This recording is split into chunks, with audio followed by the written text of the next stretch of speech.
A vast stretch of forest blankets Russia with a fourth of the world's timber reserves. Until recently, the Siberian tiger thrived here in secure isolation.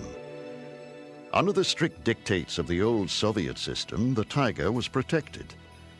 But today, enforcement is lax. Rampant poaching has dramatically reduced the population of tigers in the wild.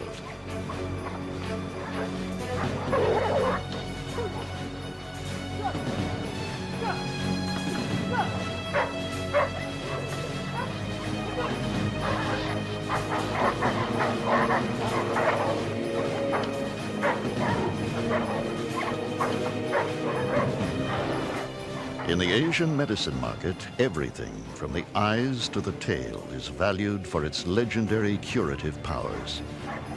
The magnificent coat alone might fetch $10,000. But poachers aren't the only threat.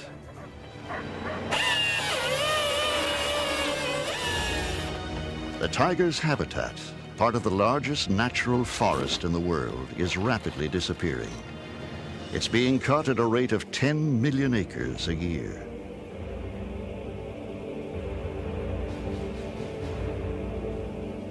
When authorities confiscate a pelt from the poachers, it must be destroyed, so it will never find its way to market. Recalling a poet's famous words, "Tiger, tiger burning bright in the forests of the night."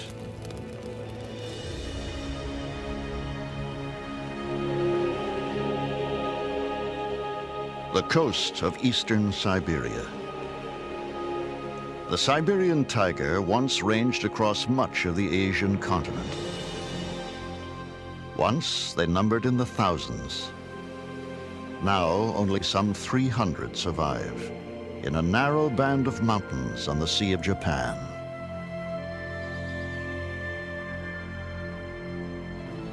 The Siberia of legend is a frozen wasteland. In fact, parts of the forest are temperate, even subtropical.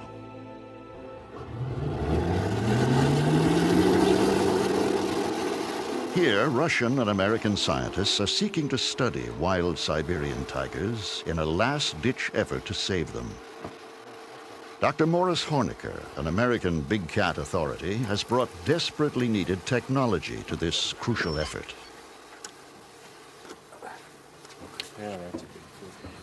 In the past, Russian scientists could study the tigers only in winter, when their tracks could be followed in the snow.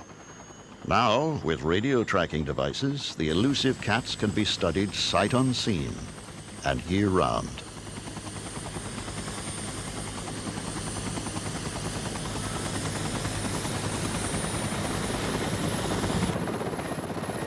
My first work with cats with the mountain lions in North America, in Idaho, everyone said it couldn't be done, and I've always liked a challenge. We've used the tiger population as target species, but we've studied the entire ecosystem because of the immense area that the tiger needs to exist, defines entire watersheds, entire systems that the prey must also utilize. So you can literally define an entire ecosystem by studying a big cat. The scientists pick up a radio signal from a tiger somewhere in the thick forest below.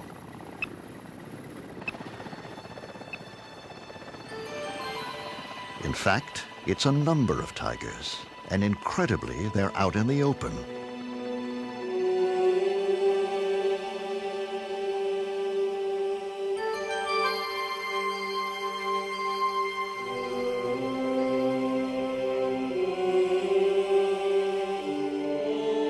Siberian tigers are so rare and elusive that even a fleeting glimpse like this is a landmark event for the scientists. When we saw that female and those cubs on this lakeshore, wide open view, first time that a female Siberian tiger and her cubs had ever been observed and photographed from the air, it was one of the most thrilling events in my professional career.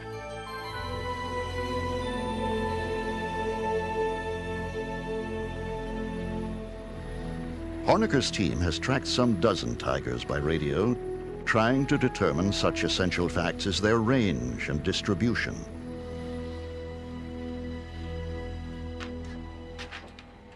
At the field lab of the Hornecker Wildlife Institute, Morris is briefed by Dale McKell, who's been coordinating the field study for the past 3 years. We've got 5 females that we've got good information on their home ranges. We've got Olga, the first female we captured, who's now in the home range that only includes a little piece of the reserve, actually. And then we've got Together with their Russian colleagues, they need to quickly establish a management plan for the tigers. One of the things that's interesting about all of this is that all these animals travel outside the boundaries of the reserve. So even though the reserve is vast, it's not large enough to maintain these females in their entire home range. Time is running out. Even now, logging roads skirt the reserve, where only some 20 tigers roam over 1,300 square miles.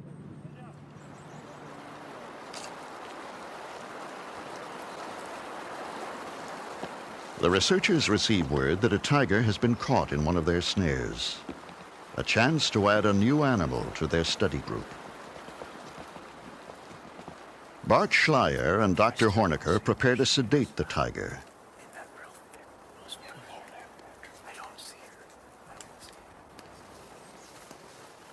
There is no way of knowing how securely the tiger is trapped. He could suddenly pull free, and then they would have only a few seconds to save themselves.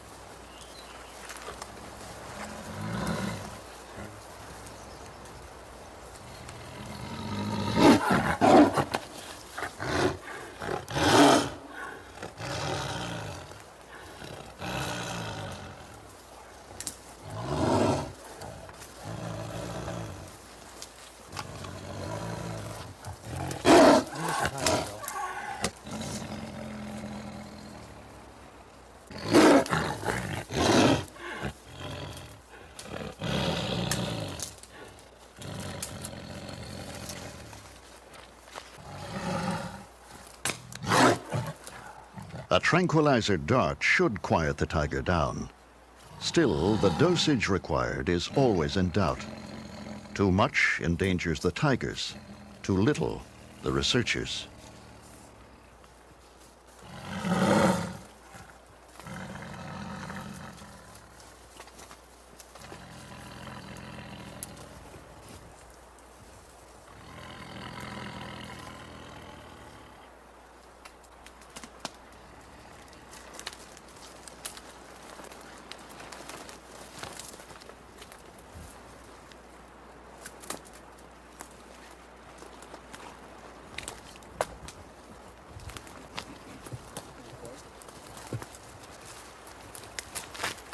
It's a 3-year-old male.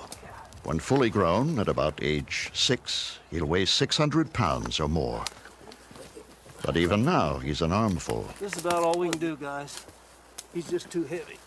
This is good. They carry the tiger to better ground.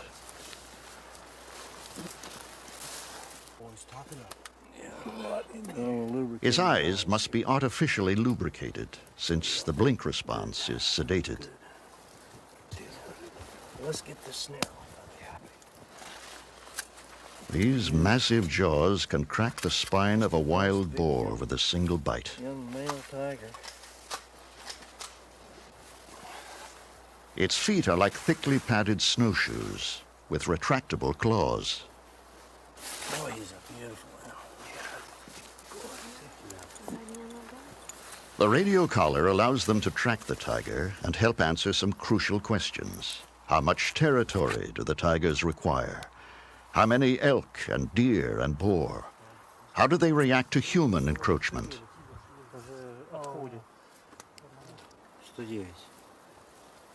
Suddenly, the tiger is having trouble breathing. They desperately try to revive him. I'm gonna get him. If someone can keep his eyes are moving. Yeah, but his breaths are real low. You want me to keep? Yeah. Cool, cook. Mm-hmm. Give it to him. Give it to him pretty quickly, bud.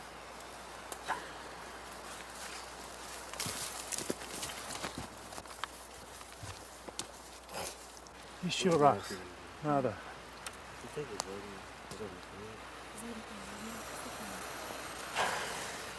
That color's cut, Morris.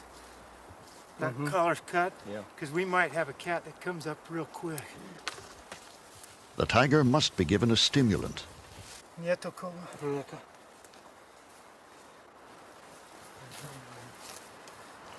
Slowly, he resumes his normal breathing rate. Yeah, he's breathing. Yeah, he's breathing. I think the danger's passed. Oh man, that was... Yeah. The biologists must now take their samples hastily before the great beast fully awakens.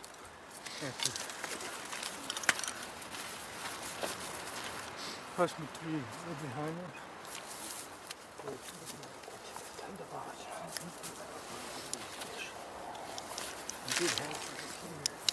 Cool, where'd you do this show? What do you need, bud? This is for What alcohol was in that?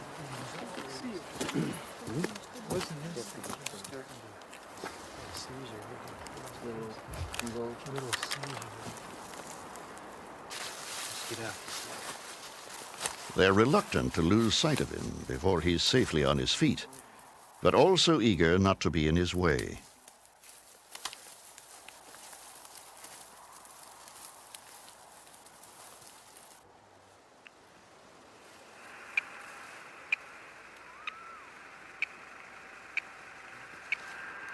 He's active. Now, at a safe distance, the team receives a signal from the radio collar. The tiger is up and about and on the prowl again. Yeah, he got up quick then.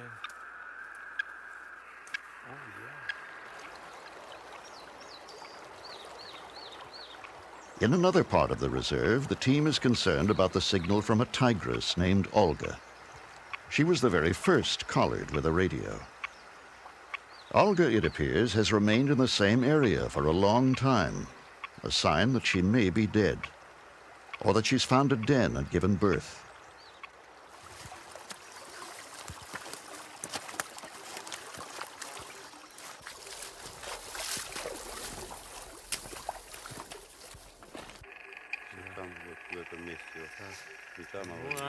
Dr. Yevgeny Smirnov, Russian tiger specialist, determines that Olga is in fact moving about her den site.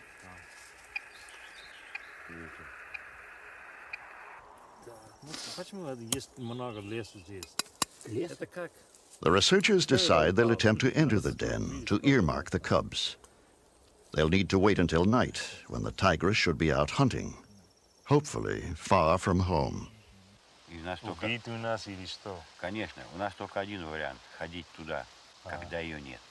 Если она там, я не I пойду. asked if he thought it would be dangerous or we'd be in trouble if we went there, and he said, of course it'd be dangerous. There's only one variation there to approach when she's not there, because it's simply too dangerous to make an approach with the mother present. Слава Богу, у нас есть чем проверить, есть она said, там или нет. Thank God we have the telemetry equipment to check on whether or not Olga is there, and so we know exactly when she's left the den site. Without that, it'd simply be a suicide mission to walk in there.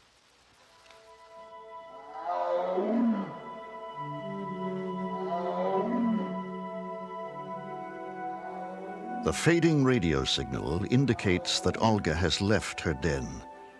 But if she returns, she would probably attack instantly. They test flares they hope would drive Olga off. Protecting a den is one of the rare circumstances when a Siberian will turn man-killer.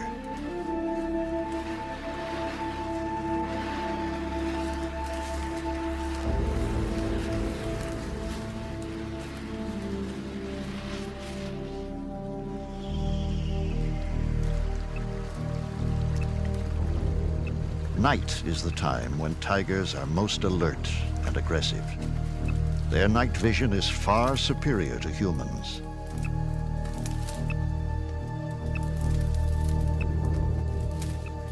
The signal from Olga, once faint, is getting louder. The team must quickly be in and out of the den.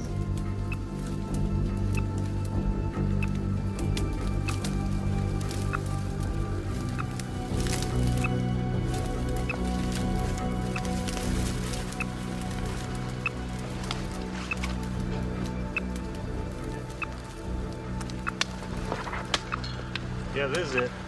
This is it, Bart. Yeah, we got the spot.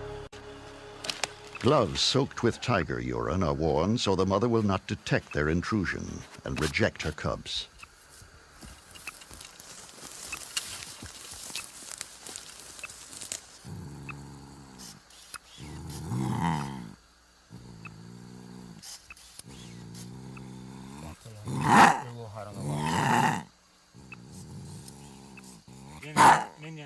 Go ahead.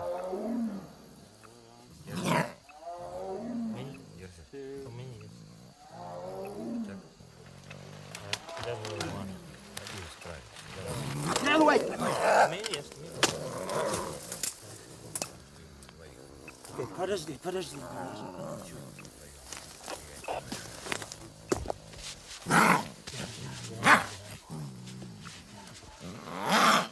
It's a healthy male, 2 months old.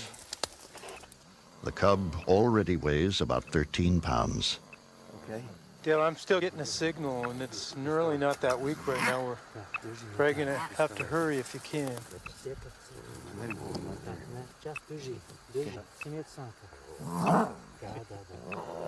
Unlike other cats, tiger kittens never learn to purr.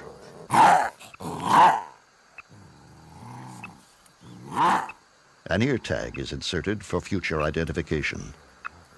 They christen the cub Sasha. I'm getting a signal. We're going to have to hurry. She's back. She's come back over the ridge.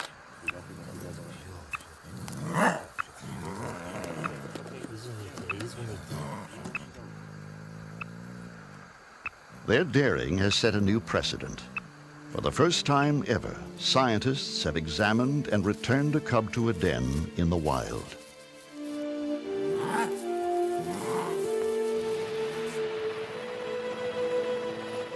In towns and villages throughout coastal Siberia, people have learned to live with the idea of tigers. But attacks have happened, and some are afraid. In the village of Gaivaran, however, one man is happy to have tigers in his own backyard. Morris Horniker and Howard Quigley are working with a Russian biologist who has 2 orphaned cubs in captivity. That's a big male. Victor Uden has raised the cubs from infancy.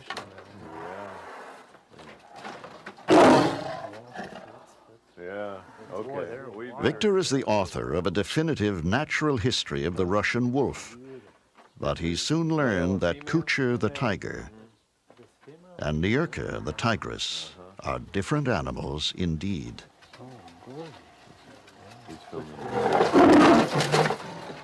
Изучение тигров в неволе просто необходимо, потому что многие стороны биологии... To study tigers in captivity is absolutely necessary, because many of their biological traits cannot be learned in the wild.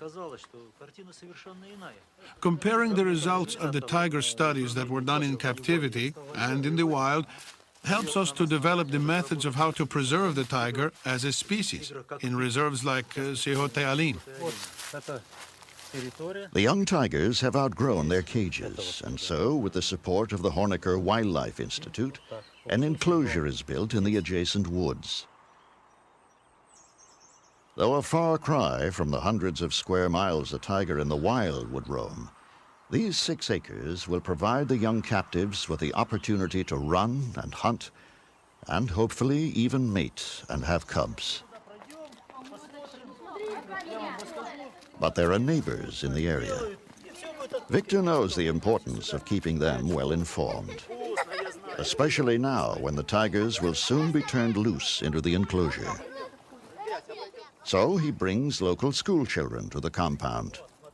Местные жители часто приходят смотреть тигров, и я не препятствую им. Villagers often come to see the tigers. They often ask me, why keep tigers in this enclosure, since it's so different from life in the wild?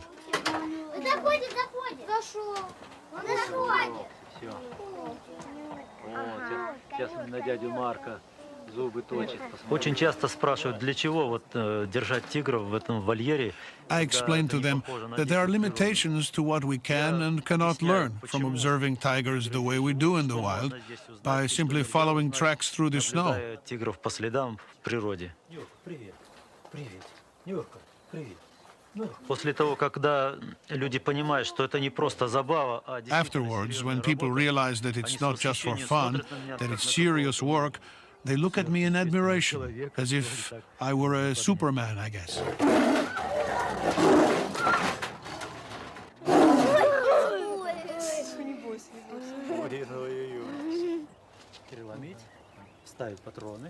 The day has come when, for the first time, the tigers will step into the natural world they were intended to rule.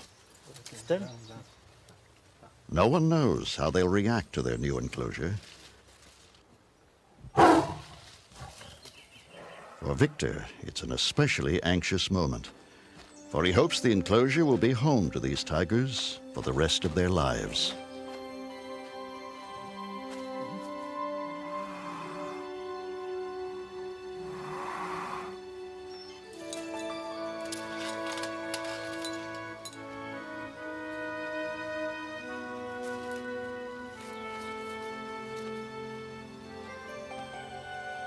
The male, Kucha, steps boldly out.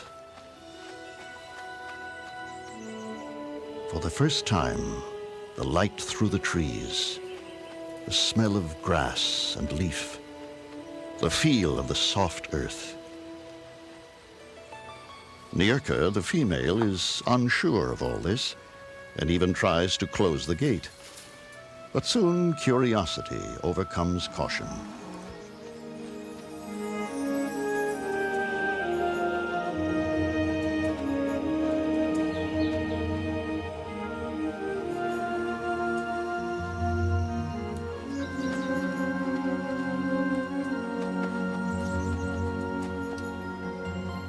To Yuden's surprise, Kucha begins to feel a little frisky and tries to mate. But Nierka will have no part of it. For her, the time has not yet come. Exhilarated by their freedom, they soon vanish into their little private forest.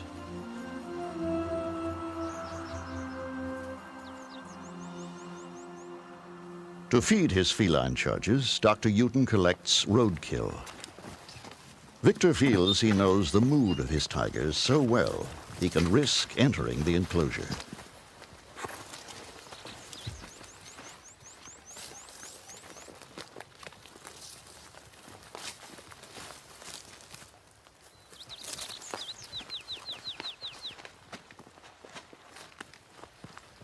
In the wild, most attacks on humans occur when they invade a tiger's territory or when cubs are threatened.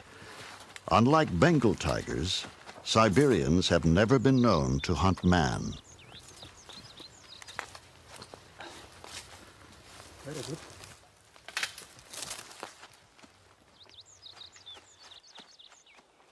As the tigers settle into their enclosure, Dr. Yuden begins his observations and controlled experiments.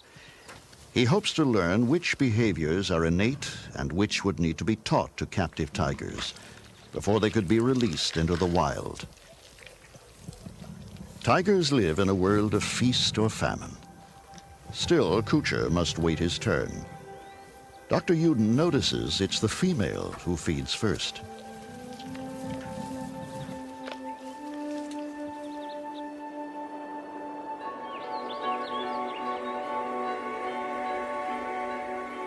With the coming of fall, the first brisk winds blow in from the Siberian Arctic. As if designed for these autumn colors, the tigers blend with the landscape. In the wild, their coloration becomes lighter as winter approaches, anticipating snow.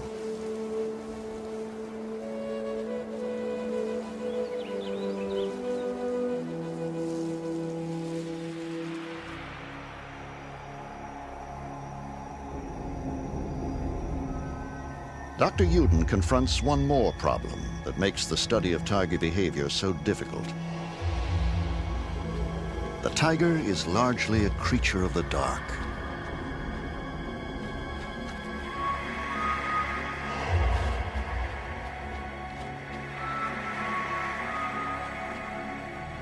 With their extraordinary night vision, Kuchar and Nyurka come fully alive only after sunset. Recently, they've begun to roam restlessly in the dark. Victor wonders if night has awakened an instinctive urge to hunt. When he releases a small rabbit in the enclosure, he quickly learns the answer.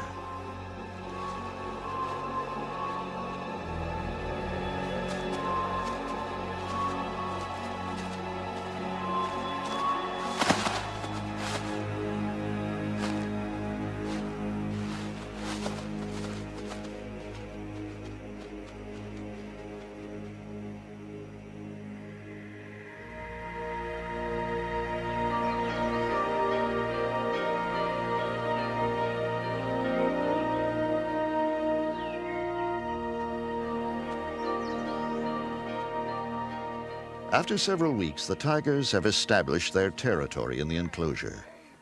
How would they react to another of their own species? Uden and Hornecker set up an experiment involving a full-sized model tiger. Okay. I'm interested to see what you think of this, Victor. That as big as Kuchar? Yes. These will match right up. Like so. You got that back there? Yes, тут нормально. Yeah, that's a good fit. Okay, let's see what it looks like standing up. What's the tail? Victor.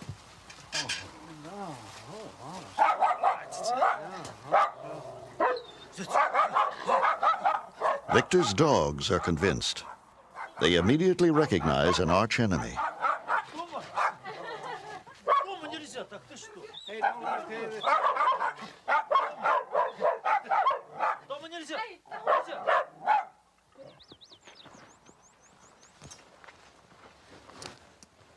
Tigers in the wild are solitary animals and fiercely territorial. Is this behavior innate or learned? And if innate, how soon does it develop? The reaction to an intruder by the captive raised tigers may help provide an answer. The scale model is covered with tiger urine, the scent that establishes territory.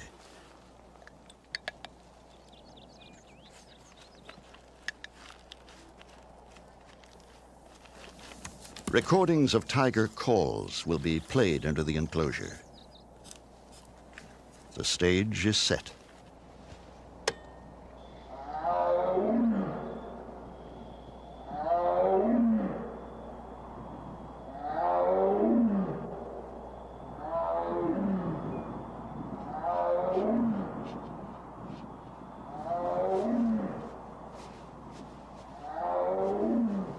Kuchar, the male, is curious.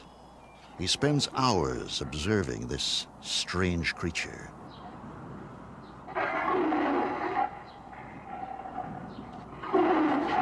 But by light of day, Kuchar keeps his distance. It's only overnight that the researchers discover the tiger's real attitude towards the intruder. Every shred of color has been ripped from the model's skin. Only when the model no longer looked like a tiger did Kuchar leave it alone. The defense of his territory is already a powerful instinct.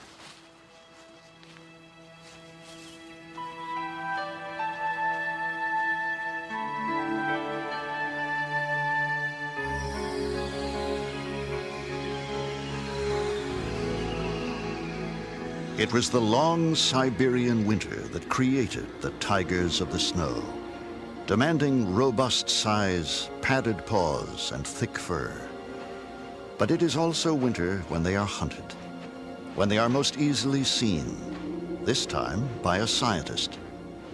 We've had to develop and evolve all our techniques here. No one had ever worked with Siberian tigers before.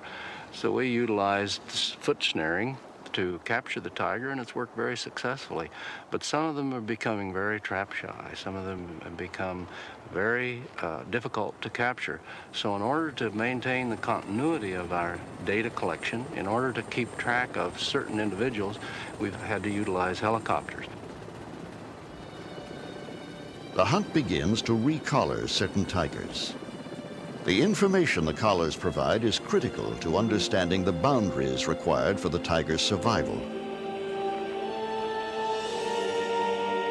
Their territories are extensive.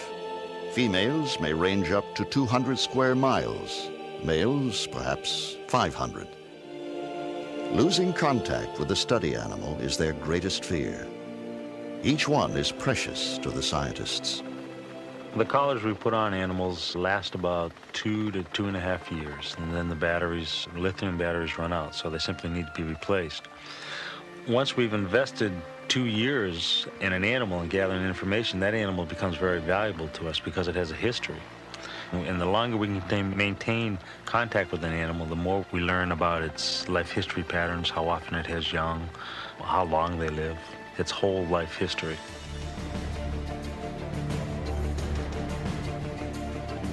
The pilot spots something below. It's a wild boar running for its life. And in pursuit, a tiger.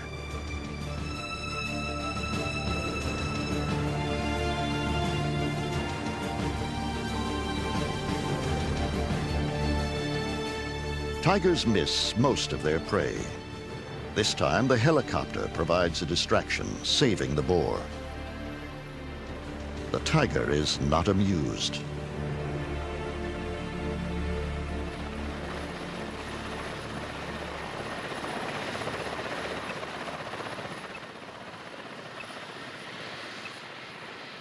Eventually, they pick up the strong signal of another familiar tiger.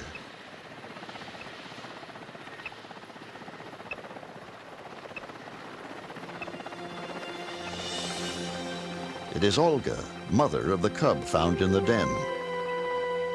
The helicopter quickly searches the area, hoping to spot her cub, Sasha.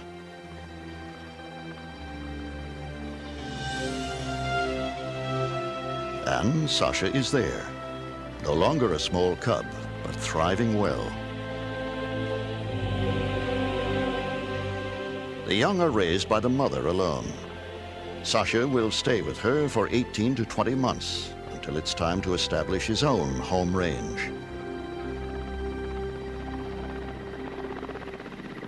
The search continues for Kuza, a young male who has outgrown his radio collar. Kuza is just beginning to mark off his territory, and it's difficult to know the extent of his range. Tranquilizing a Siberian tiger is not an exact science. The size of the tiger, its mood, and the placement of the dart can influence the drug's effectiveness. Always out of concern for the tiger, the team tries to inject a minimal amount.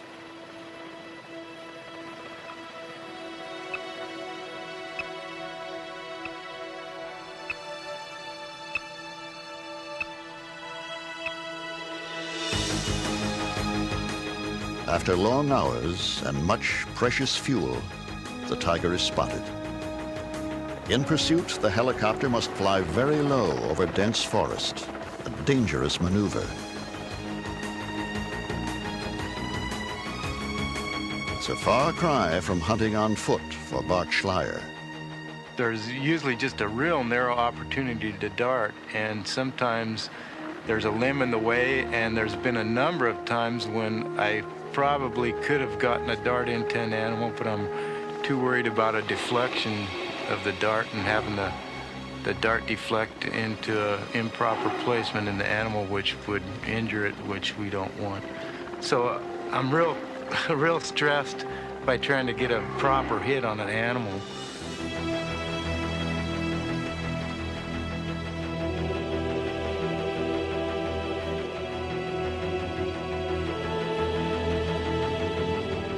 As the tiger moves deeper into the forest, the helicopter follows so closely it almost touches the treetops. The pilots we're using, I'm real confident in the pilots. because you are operating real close to tree level, and you just hope that the pilots can see what's going on around behind them, particularly with the back rotor. And particularly the other day when we were in close on one of the tigers, there was a conifer tree that was actually almost butted right up against the helicopter. The first shot is a clean hit. They hover patiently, waiting for the tranquilizer to take effect. But they can't wait too long, for they're running low on fuel.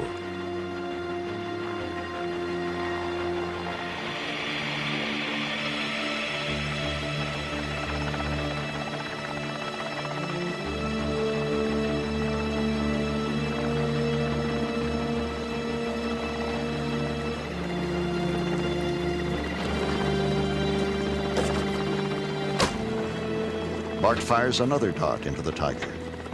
Most big cats need 2 doses, and the second one appears to take effect. Bart and Reba Nikolai must quickly be landed. This too is a dangerous maneuver, but they can't leave the tiger sedated for long.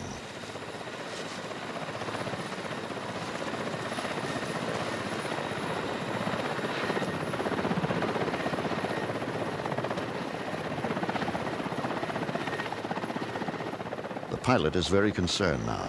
They must refuel. He radios Bart to abort the mission. But Bart insists, for the tiger's well-being, they must remain below and finish the job now.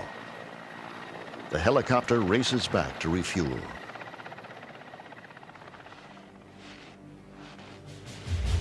As they slowly approach the tiger, their worst fears are realized.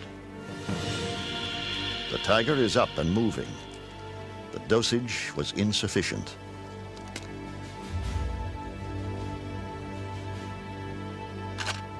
Still, they must get a closer look to make sure he's all right.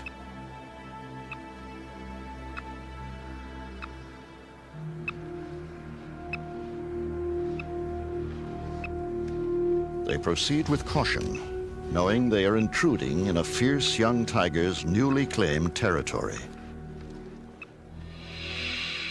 Kuza appears groggy, but otherwise all right. But he's much too dangerous to follow.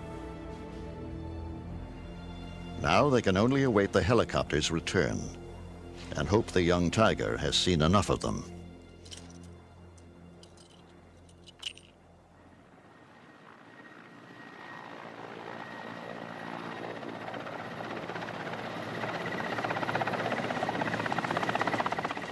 Well, now the tiger has eluded them, but at least they know where he can be found.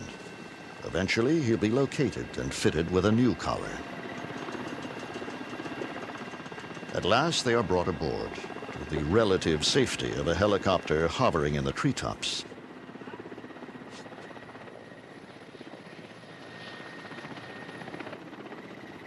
Not long after, they spot a tigress named Marivana.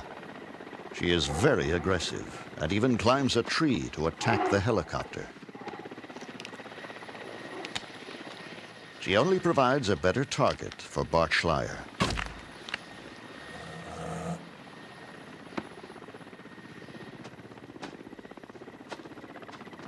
Unlike the larger male, a single dose sedates the tigress quickly.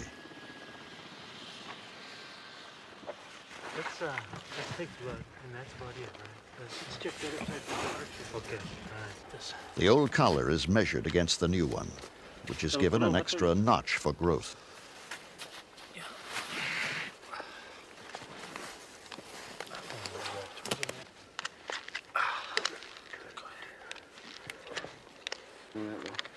They carefully monitor her heart rate and respiration. Where's the antenna? That's right, still sort of. Mission accomplished. The new collar will provide crucial data for at least another 2 years.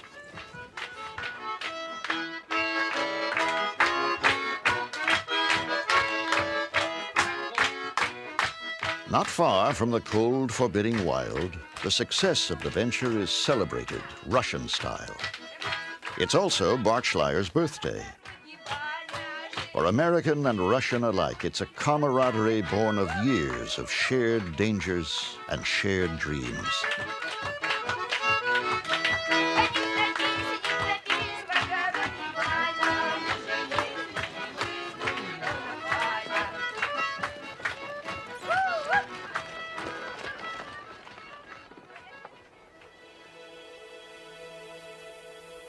At Victor Yuden's compound, winter has transformed the enclosure. The Siberian winter seems to invigorate the captive tigers. This is truly the season of the tigers of the snow.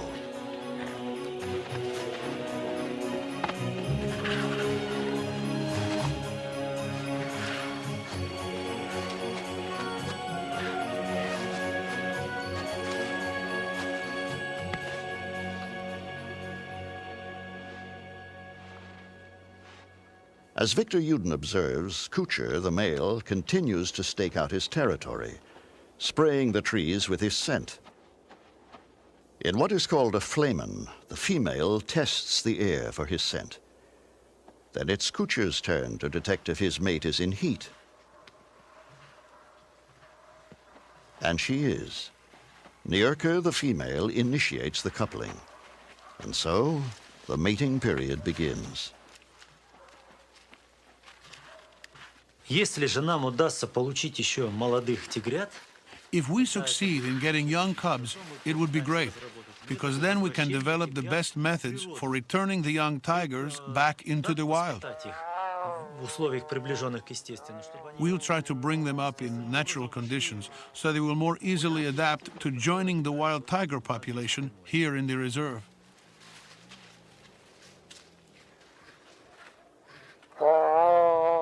As for a successful mating, all Dr. Yuden can do is hope for results.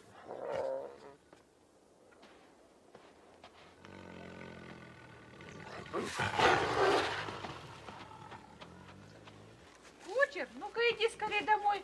Кучер, иди скорее. Victor's wife, Lena, has a special relationship with the tigers. She's nurtured them since they were cubs. When they must be brought in at night because of the dangers of poaching, only their babushka can lure them home.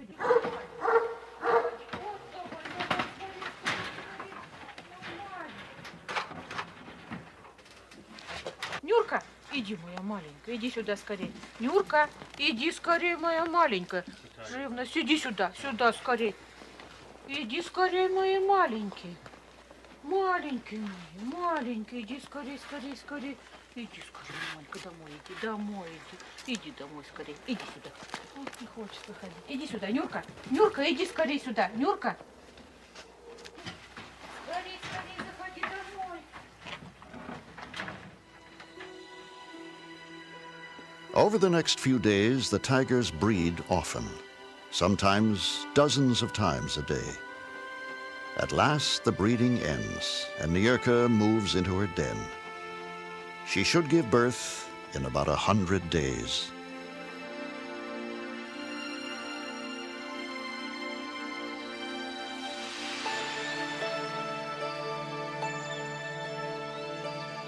Springtime in Siberia.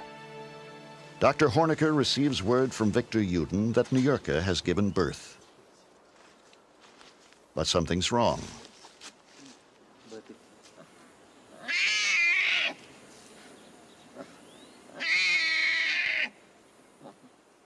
Victor's observed that the mother is not taking care of her cubs.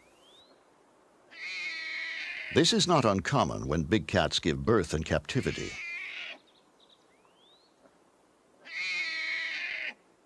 Does Victor think she's fed them at all? Вы думаете, что она их вообще кормила? Думаю, что нет. Probably not. Думаю, что нет. Then we'd better go in and look, Victor. They isolate the mother, Nyurka, so they can safely approach the den.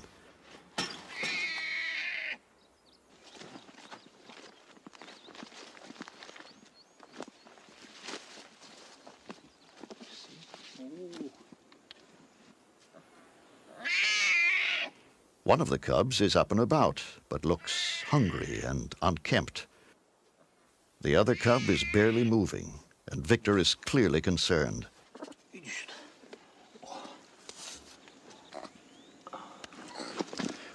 How is he?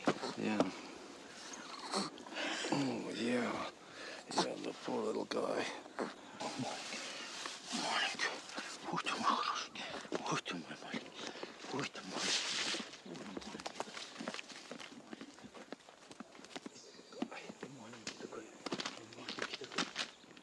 Suddenly, the cub stops breathing.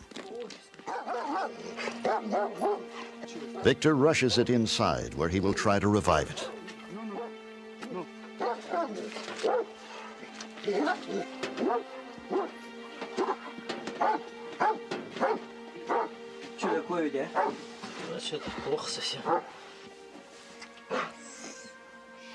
It appears the mother has neither groomed nor nursed her cubs, and this one is near death.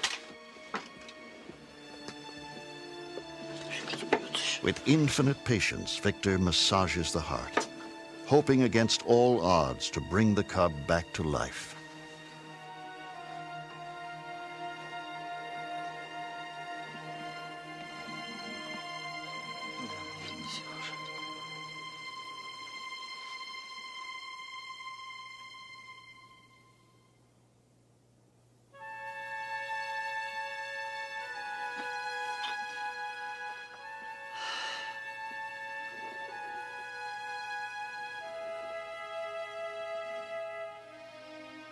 The mortality rate of Siberian tiger cubs can be up to 30%.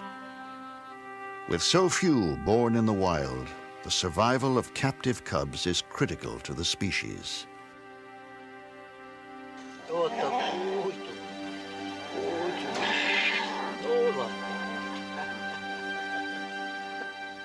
One cub is lost, but her brother, under Victor's tender nursing, recuperates quickly.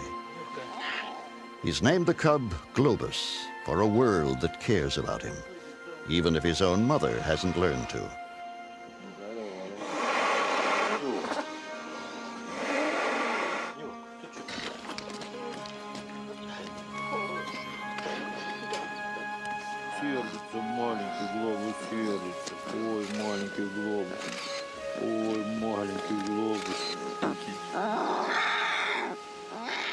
Eventually, Globus will be brought to the United States as part of a captive breeding program.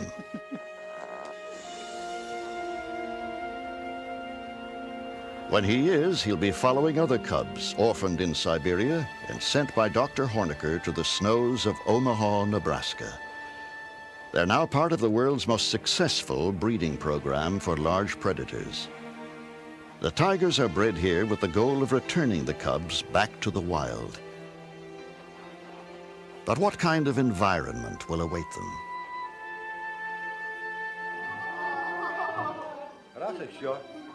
Back in Russia, Dr. Hornecker strives to educate Siberia's future caretakers. If we're to save these big carnivores as the world population increases, we must convince the younger generation that it's worthwhile conserving them. It's always so rewarding to me and gratifying to see how children accept this. They really love these big animals. They want to save them. And if we can convince them that it's in their best interest, then it's to their advantage and to ours. Soon, much of this magnificent forest, the Siberian tiger's last domain, may be cut down for a world hungry for lumber. But the years of difficult and dangerous study have given birth to a plan to save the forest by saving the tiger in the wild. Selecting the tiger as the umbrella species to be saved means that the forests surrounding the reserve must also be protected. But in a land of political uncertainty, there are no guarantees. Poised on the edge of extinction, the tiger of the snow evokes an old Russian proverb. Hope is the last to die.